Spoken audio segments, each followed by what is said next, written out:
नमस्कार। एक बड़ा ही दुर्भाग्यपूर्ण घटना और दिल दहला देने वाली घटना बताना चाहेंगे जो बड्डल से राजौरी और बड्डल इलाके में लगातार जो मौतों का आंकड़ा बढ़ता जा रहा है। अगर बात करें इससे पहले 16 था, पर आज मोहम्मद असलम के छठी बच्ची की भी जान चली गई, यानी उसने आखिरी सांसें एसएमजीएस हॉस्पिटल शालामार में गिनी है।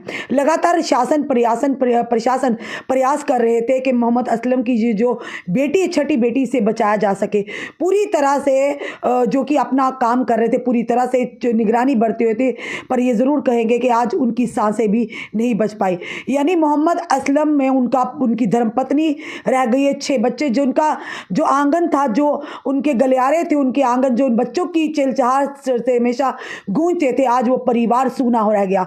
आज वो माता पिता की गोद हमेशा हमेशा के लिए सूनी होगी। एक नहीं, दो नहीं, जिन्होंने अपने 6 लालों को खोया, 6 अपने कलेजे के टुकड़ों को खोया। आखिर ये काल 3 ही परिवारों के इर्द गिर्द क्यों घूम रहा है? लगातार 3 परिवारों के जो सदस्य थे जिनकी जान गई, जिसमें एक परिवार के मुखिया की जान गई, उसके बाद एक परिवार ने मुखिया ने अपनी गर्भवती पत्नी और अन्य बच्चों को खोया। ये जो इस समय असमंजस की स्थिति और डर का माहौल इस समय राजौरी के बड्डल इलाके में है। लगातार आज जो छठा बच्चा था, छठी बच्ची थी, उसने भी आखिरी सांसें गिनी। कुछ वीडियो हमारे पास है जो आपको हम नहीं दिखा सकते। उस बच्ची ने कहा, मैं हमेशा हमेशा के लिए सो रही हूँ, और वो दोबारा नहीं उठी है। वो वीडियो सोशल मीडिया पर भी वायरल हो रहा। आखिर क्या है चीज़? आखिर कहाँ से न्यूरोटॉक्सिन्स आए? ये सबसे बड़ा सवाल है। कौन इन 3 परिवारों के पीछे? किसी ने साजिश रची है? आखिर क्या? अभी तक अफसोस की बात है, लगातार कोशिश की जा रही है। स्वास्थ्य विभाग भी, शासन प्रशासन सब लगे हुए हैं। इवन के इसमें देश के अमित शाह भी इन्होंने भी इस पर टिप्पणी की है, पर लगातार कोशिशों के बाद भी उस बच्ची को नहीं बचा पाए। आखिरी उम्मीद थी उस परिवार की। मोहम्मद असलम के घर पर दुखों का पहाड़ टूट पड़ा है। यानी 6 के 6 बच्चे ऊपर वाले को प्यारे हो चुके हैं। बताना चाहिए बडाल में मौतों का जो सिलसिला है, जो आंकड़ा है 16 से अब 17 पहुंच चुका है। 17 जाने गई हैं। 3 परिवारों में ही आखिर क्यों घूम रही है मौत का ये काल? बडाल में 17 मौतों पर ढेरों सवाल है। सबसे बड़ा सवाल है कि 3 परिवारों के इर्द गिर्द ही काल ही क्यों घूम रहा है? न्यूरोटॉक्सिन कहां से आए? कैसे ये जहर मरने वालों के शरीर में पहुंचा? अगर साजिश है तो वो कौन है जो सबको मौत की नींद सुलाना चाहते हैं? इन सवालों के जवाब पुलिस को तलाशने होंगे, प्रशासन को तलाशने होंगे। राजौरी के पहाड़ी गांव बडाल में 41 दिन पहले शुरू हुआ मौत का यह तांडव सिलसिला जारी रहा। 3 परिवारों के इर्द गिर्द मौत घूम रही है। इन सभी परिवारों में एक प्रमुख कड़ी यह है कि ये बडाल में 1 से 1.5 किलोमीटर के दायरे में बसे हैं, और सभी आपस में किसी ना किसी रिश्ते से जुड़े हुए हैं। बडाल के अब तक के घटनाक्रम में 2 परिवारों में सगे जीजा साला और एक अन्य रिश्ते में भाई जो कजन है, जिनके परिवारों में सारा ये जो मौत का तांडव हुआ है। तीनों परिवारों में अब तक लगभग 13 बच्चे समेत 17 की जाने जा चुकी हैं। इन रहस्यमयी मौतों पर बडाल में दहशत का माहौल है। लोग डरे हुए हैं, लोग सहमे हुए हैं। सवाल ये उठ रहे हैं कि अगर स्वास्थ्य विभाग के दावों में किसी वायरस की पुष्टि नहीं हुई है तो कैसे मासूमों सहित अन्य लोगों की जान चली गई है? इन 3 परिवारों में से एक ने मुखिया समेत 4 यानी लाडलो, दूसरे ने मां समेत 3 और तीसरे में अब तक 5 से 6 यानी 6 बच्चों की जान जा चुकी है। लेकिन जाने कैसे गई ये सवाल बना हुआ है। स्वास्थ्य विभाग ने अपनी जांच पूरी करने का दावा करके बाल पुलिस की, यानी ये जो बाल है गेंद जो है, ये पुलिस की झोली में डाल दी है। इसमें बडाल निवासी मुखिया फजल हुसैन, जिसकी उम्र 40 थी, और उसके 4 बच्चे मौत का ग्रह बन गए हैं। इसी परिवार में शमीम अख्तर ने अपने पति समेत 4 बच्चे खोए हैं। वह खुद जीएमसी जम्मू में 20 से अधिक दिन तक आइसोलेशन में रही है। लेकिन जाने कैसे गई ये सवाल बना हुआ है। स्वास्थ्य विभाग ने अपनी जांच पूरी करने का दावा, जो हमने बताया कि उसने पुलिस पर सौंप दिया, लेकिन वह इस बारे में इस सारे घटनाक्रम को भूल नहीं पाए हैं।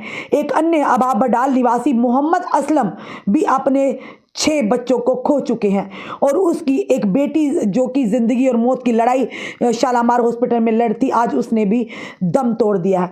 और वहीं पर बताना चाहेंगे, पहले परिवार में दिवंगत फजल हुसैन और मोहम्मद असलम का आपस में सगे जीजा साली का रिश्ता है, जबकि एक अन्य परिवार के मुखिया मोहम्मद रफीक ने अपनी गर्भवती पत्नी और 3 बच्चों को खोया। ये परिवार फजल और मोहम्मद असलम का रिश्तेदार बताया जा रहा। आखिर क्या है ऐसा जो नहीं दिख रहा? आखिर क्या है ऐसा जिसे पुलिस और एडमिनिस्ट्रेशन स्वास्थ्य विभाग भी नहीं भांप पा रहा है कि आखिर क्यों ऐसा हो रहा है? यानी 3 परिवारों के आसपास ये काल क्यों घूम रहा है? हमने बताया था कुछ दिन पहले उन तीनों घरों को फिलहाल सील कर दिया गया और उन लोगों को, बाकी जो परिवार के लोगों के, उन्हें सुरक्षित जगह कर यानी कि सरकारी आवासों में रखा गया, अकोमोडेशंस में रखा गया है। पर यही उम्मीद करते हैं ये आंकड़ा और ना बढ़े। हर दिन यही उम्मीद होती है कि आंकड़ा बढ़े ना, पर अभी तक ये बड़े सवाल हो रहे हैं कि न्यूरोटॉक्सिन्स कहाँ उन लोगों के, मरने वालों के शरीर में आए। क्या एक बड़ी साजिश है जिसका पर्दाफाश होना बड़ा ही ज़रूरी है? क्या ऐसी चीज़ें जो नहीं दिख रही हैं, सामने है, शायद हमें दिख नहीं रही हैं? आखिर किस तरह से मौत का तांडव जो है 3 परिवारों के इर्द गिर्द घूम रहा है? आज सुनिए, देखिए उस माँ बाप के हालात को जिन्होंने अपने 6 बच्चों को पास ही के घर के पास ही कब्रिस्तान में दफनाया होगा। उनकी आखिरी रसूमात की होगी। 1 नहीं, 2 नहीं, 3 नहीं, 4 नहीं, 5 नहीं, बल्कि अपने 6 बच्चों को गंवाया है। उसी के बाद अन्य परिवारों ने भी अपने बच्चों समेत अपने परिवार के जो मुखिया हैं उन्हें गंवाया है। एक व्यक्ति ने तो अपनी गर्भवती पत्नी के साथ 3 बच्चों को भी गंवाया। तो खुद सोचिए, ये मौत का तांडव नहीं तो और क्या है? क्या लगता है इसमें क्या सारी चीजें हैं? इसी पर नजरें गड़ी हुई हैं। कोरोना काल में भी इस तरह की दहशत का माहौल नहीं था। 3 फेज आए कोरोना काल में। आपने देखा किस तरह से लोग डरे तो हुए थे, सहमे हुए थे, पर पता था कि कोरोना काल हमें ये प्रिकॉशंस लेने हैं, हमें ये सावधानियां बरतनी है। पर ये ऐसा मौत का तांडव जो है कि लोगों को पता ही नहीं करना क्या है, करना नहीं। इन 3 परिवारों के चलते जो उनमें कहर का टूटा है, पर बाकी अन्य जो लोग हैं बदल के वो इस समय परेशानी की आलम है। इस समय हमें डर के माहौल में जी रहे हैं कि हो सकता है ये कोई बीमारी है या वायरस है, क्या है। लोग भी इस समय असमंजस की स्थिति में हैं। हम बड़े दुर्भाग्यपूर्ण ये खबर आप तक ला रहे हैं कि मोहम्मद असलम की 6ठी बच्ची ने भी आखिरी सांसें लेकर इस दुनिया को, अपने माता को हमेशा हमेशा के लिए अलविदा कह दी है। लोग जाते हैं, अगर बात करें, जब कब्रिस्तान में जाते हैं तो फातिहा शरीफ पढ़ते हैं कि जो मरने वाला है ऊपर वाला उन्हें जन्नतुल फिरदौस में अता फरमाए। खुद सोचिए, वो माँ बाप जो 6 बच्चों के लिए जाएंगे उस कब्रिस्तान में, कितनी तकलीफ दे है, कितनी दुख भरी ये आप तक ये घटनाक्रम जो हम ला रहे हैं। आखिर क्यों अभी तक नहीं पता लगाया जा सक रहा कि आखिर क्या है, कैसे न्यूरोटॉक्सिन उन लोगों के शरीर में आया, कैसे ये सारी घटना किसी ने अंजाम दिया। यानी कि शासन प्रशासन सब लगे हुए हैं, पुलिस भी लगी हुई है, पर अभी तक सही कारणों का पता नहीं लगाया जा सका।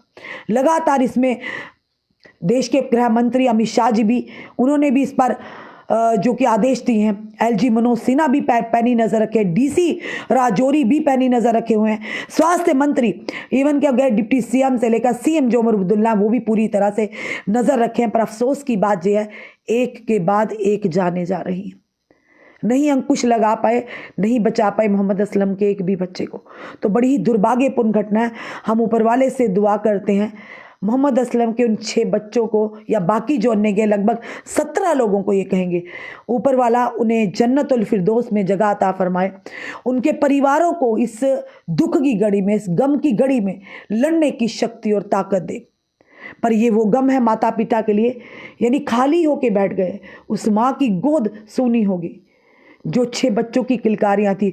अन्य जो 2 लोग जिन्होंने अपने बच्चे गंवाए, खुद सोचिए, जिन बच्चों को पाल पोस कर ना जाने कितने हसीन सपने देखते हैं माँ बाप उनके उज्जवल भविष्य के लिए, और इस तरह से एक के बाद उनका जनाजा यानी उन्हें कब्रिस्तान में दफनाना पड़ेगा, ये शायद कभी उन तीनों परिवारों ने नहीं सोचा होगा। एक दिल को दहला देने वाली घटना जिसने पूरे जम्मू कश्मीर को हिला कर रख दिया है। अब देखना यह है कि कितनी जल्दी शासन और प्रशासन इसका पता लगाते हैं। जिन अन्य लोगों को हम प्रार्थना करते हैं कि जो अन्य लोगों को सुरक्षित जगहों पर रखा हुआ है, भगवान करे उन पर कोई आपदा ना आए, क्योंकि इस समय बदल इलाके के जो है लोग हैं डरे हुए हैं, सहमे हुए हैं।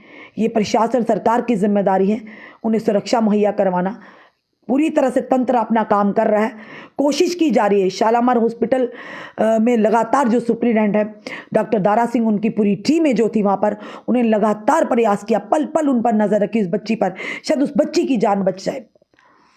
पर उस बच्ची की जान नहीं बच पाई, नहीं बचा पाए। कोशिशें लगातार की हैं, पर ऐसा हुआ क्यों, ये बड़ा सवाल है। आखिर क्या एक काल जो है 3 ही परिवारों के आसपास इर्द गिर्द क्यों घूमा?